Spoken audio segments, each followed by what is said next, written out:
بریتانیاوە بەڕێز ویلیام مۆریس سکرتێری گشتی دامەزراوەی نێکست سنچری کە لەگەڵما بەڕێز ویلیام سپاس کە لەگەڵ کوردستان 24 با سەرەتا بە شێوەیەکی گشتی وێنە گەورەکە لە جەنابتەوە بزانم خوێندنەوە چییە بۆم دۆخەی کە ئێستا هاتۆتە ئاراوە ئیسرائیل بۆ ئەم شەڕی دەست پێ کرد و پێت وایە ئەنجامەکان لە بەرژەوەندی کاملادا دەشکێتەوە.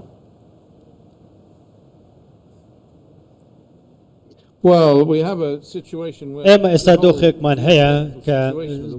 دۆخێکی جیۆپۆلیتیکیە گۆڕانکاری بەسەردادێ ئێستا ئێمە سێ ئیمپراتۆریە دەگەر ئاسایی بێ بڵێم هەمانە رووسیا ئەمریکا لەگەڵ چین ئەمانە سێ ئیمپراتۆریەتی گەورن سیاسەتی ڕۆژاتی ناوەڕاستی ئەمریکا ئەوەیە کە کردەوەکانی خستۆتە لای ئەو وڵاتانەی کە لە بەرژەوەندی ئەو کار دەکەن ئەنجا تورکیا سعودیە ئیسرائیلە ئەم سێ وڵاتن کە لە بەرژەوەندی ئەمریکا لەوێ کار دەکەن ئەمانە با بڵێن وڵاتی ژێر هەژمونی ئەمریکان ئیسرائیلیش بە هەمان شێوە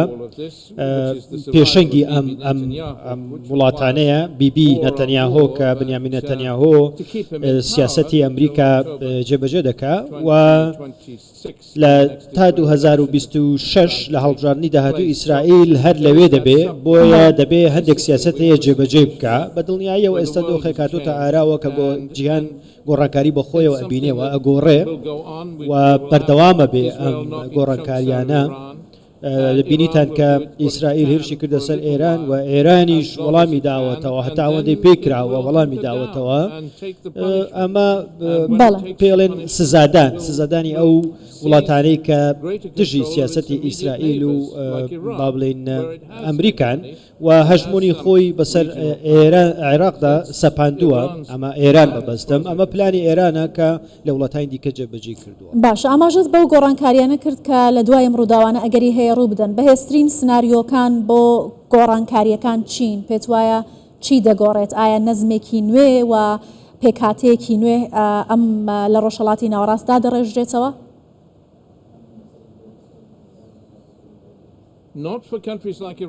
نەک بۆ وڵاتێکی وەکو عێراق هێشتا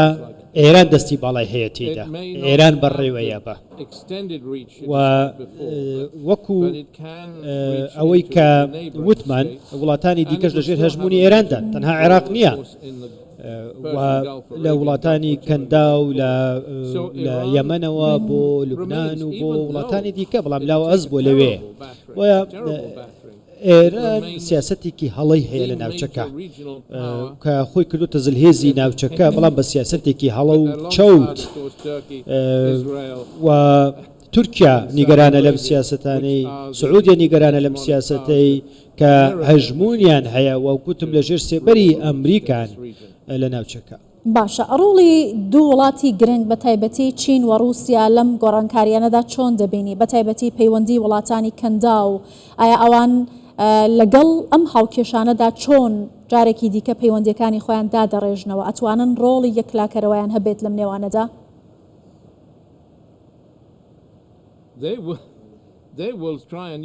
ئەوان هەوڵەدەن چین بە دڵنیاییەوە وڵاتێکی بەهێزە نەک تەنها لە ئێران بۆ ئەفغانستانیش دەستی هەیە چین زۆر وریاییەوە هەنگاو دەنێت چین بەهێزە بەڵام بە دڵنیاییەوە لایەنە ئابوووریەکەی ناکاتە قوربانی شەڕ لایەنە ئابوووریەکەی شەڕی ئابووری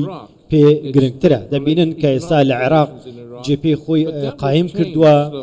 بەڵام ئەمە ئەگۆڕێ چین بە دڵنیاییەوە کاریگەریەکانی زیاتر و زیاترە بن لە ڕووی ئابووریەوە و ئێستا ڕاستە هاوپەیمانی ئێران رووسیا و چینن بەڵام ئەبینن لە ڕووی سەربازیەوە نایەنەوێ هاوکاری بکەن لە ڕووی دیبلۆماسیەوە قسەکەن ئەبینن کە ئەمریکا هاوکاری ئیسرائیلەکە بەڵام ئەوان ئێران ناکەن. کەواتە پێت وایە چین و رووسیا تەنیا ئەیانەوێت لە ئاستی هاوپەیمانێکی ئەمنی و هەروەها ئابووری لەگەڵ ئێران مامەڵە بکەن ناچنە ناو هاوکێشەی جیۆپۆلیتیکیەوە بە تایبەتی لەم کاتە هەستیارەدا لەگەڵ ئێران؟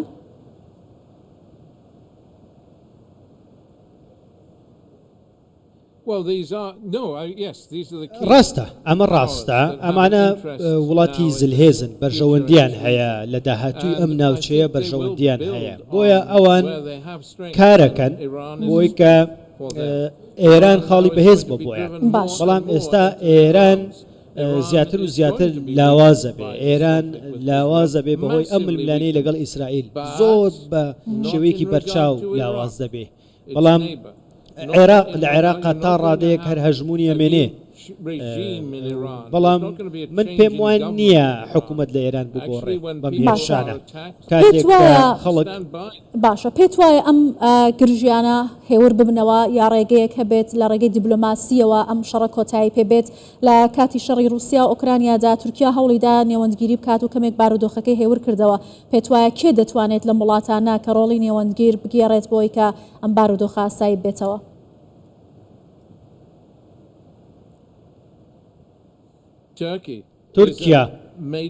تورکیا هێزی سەرەکیە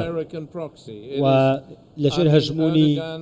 ئەمریکایە ئەردۆغان و دۆناڵد ترامپ یەکتریان خۆشەوێ باوەش بە یەکەکەن ڕۆڵیا تورکیا توانێت ڕۆڵی زۆر باش بگێڕێ ئەکرێ لە ڕۆژانی داهاتووە ئەم ڕۆڵی تورکیا ببینی بەڵام ئەمە کاری لە پێشینە نییە بۆ ترامپ کاری لە پێشینەش نییە بۆ تورکیا بەڵام وا دیارە ئەوەی کە من ئەیبینم بۆ ماوەیەک ئەم دۆخە بەردەوامە بێ واتە بە شێوەیەک لە شێوەکان ئیسرائیل و ئێرانیش بەردەوام دەبێ ئەم هێرشانە بۆ سەر یەکتر بەردەوام دەبن بەڵام من پێم وانە ڕژێمی ئێران بگۆڕێ و کاری لە پێشی نەشی نییە ئاشتی بەدی بێنێ و نەیویستوە کە ئیسرائیل با بڵێن ڕێکەوتن لەگەڵ ئیسرائیل بکە ئیسرائیلیش بە هەمان شێوە نەیوتۆ من لەگەڵ ئێران ڕێکە بۆ لەوانەیە تا ڕادێک ئەم باشە باسی دەستپێشخەری و ڕۆڵی وڵاتانمان کرد لەمەوە کێشە سیاسیەکانی پێشوودا بەریتانیا و فەڕەنسا ڕۆڵی سەرەکیان هەبووە توانویانە کاریگەری باشدا بنێن لەسەرەوە هاوکێشانە و گۆڕانکاریەکان ئایا لەم نێوەندەدا لەم بارودۆخەدا ڕۆڵی ئەوان چی دەبێت ئەتوانن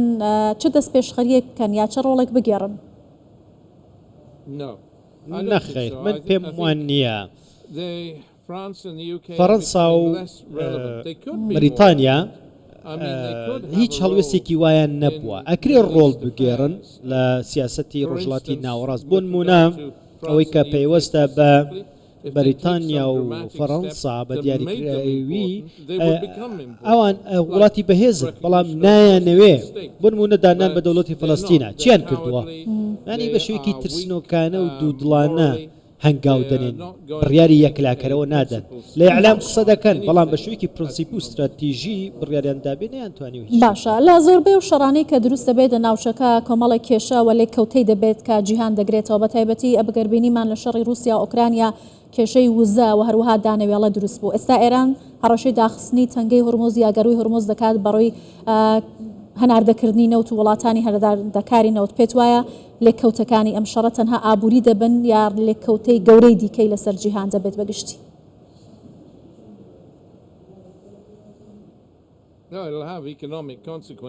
دەرەنجامی ئابووری دەبێت بەڵام ئایا ئێران دەتوانێت ئەو کارە بکە ئەمە پرسیارەکە ئایا ئەمریکا تووڕە ناکە ئایا ئیسرائیل تووڕە ناکە ئەگەر ئەمە بگرێت و نرخی نەوت بەرز بێتەوە ئەمە من پێم وانە ئەمریکا و ئیسرائیل زۆر نیگەران بن و زۆر با بڵێن زیان بەوان بگەینە زیان بە هەموو جیهانەکەینێت داخستنی گەڕووی هورموز تەنها بۆ دوو وڵات نییە بۆ ئەمریکا و ئیسرائیل نییە بەڵام ئەمریکا و ئیسرائیل ڕۆڵیان هەیە لەوەی کە هەموو دنیا کۆبکەنەوە لەسەر ئێران و ئەوەی کە ترامپ وتوێتی بەرامبەر بە ڕۆژڵاتی ناوەڕاست و بڕیاری داوە دەڵێ سیاسەتی من هەندێک جا ترامپ دەکەوێتە ژێر کاریگەری چواردەورەکەی ڕۆڵە بینێ ویتکۆف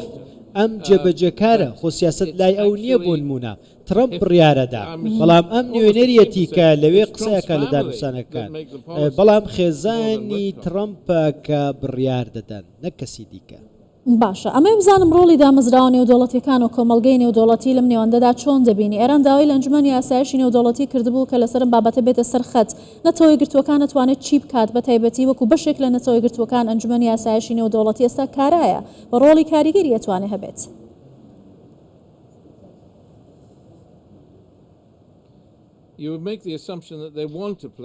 ئەوان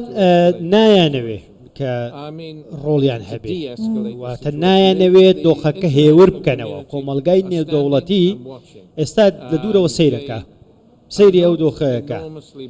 واتە زۆر نیگەرانیش نین بەڕاستی هەندێک جار قسە دەکەن بەڵام کووا ئەوەی کە بەسەر ئێران دێ زۆر زۆر ئیزعاجیان ناکا بەڕاستی بەڵام ئەوەی غەزە تا ڕادەیەک ئیزعاجی کردن و تووشی کێشەی کردن چونکە خەڵکی سڤیل پێوە بوو و بڵێن ئەوانی ئیزعاج کردبوو چونکە خەڵک ژن و منداڵ و هەموو جیهان بۆ غەزە بێزار بوو و نیگەران بوو بەڵام ئێستا ئەبینی کۆمەلگای نێودەوڵەتی ئەوەندە نیگەران نییە بۆ ئێران ئەوەندە لەسەر ئێران نەهاتوونەتە جواب ناڵێن وامەکە ناڵێن ئەم شەڕە ڕاگرن چونکە تا ڕادەیەکی زۆر دیکتاتۆریەتێک هەیە لە ئێران ڕژێمێک هەیە کە خەڵکەکەی چەوساندوتەوە و خەڵک لە کۆمەلگای نێودەوڵەتی پشتیوانی لێ ناکات. باشە بەڕێز ویلیام با ئەم پرسیارەشت لێ بکەم لە ڕووی سیاسی و لۆجستیەوە ئایا ئیسرائیل ئەمەی بۆ دەچێتە سەر کە هەر وڵاتێک دژی بۆستێتەوە هێرشی بکاتە سەر بۆ نمونە ئێستا کە لە شەڕدایە لەگەڵ ئێران هەرەشە لە پاکستانیش دەکات ئایا ئەمە سیاسەتی درێژمەودای ئیسرائیل دەبێت بەرامبەر بە نەیارەکانی ئەتوانێت بیکات؟